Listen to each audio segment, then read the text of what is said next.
最近在山东东营当地的交警支队引起很多网友的关注，原因是交警支队居然要承办模特大赛。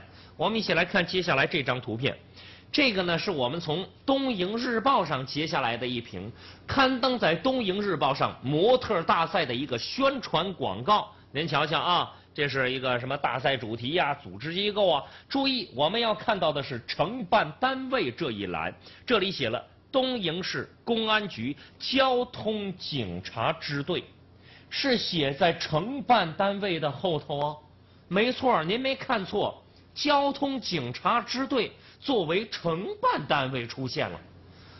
好吧，这个就有点奇怪了啊，蛮不搭的。您以交警支队去办什么模特大赛？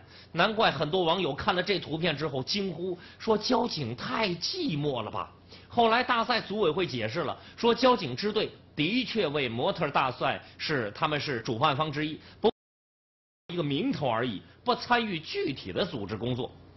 你说这个不参与组织工作，我觉得更好。交警同志啊，管人走这个斑马线可能是强项，可是管模特走猫步，那恐怕要算外行了吧。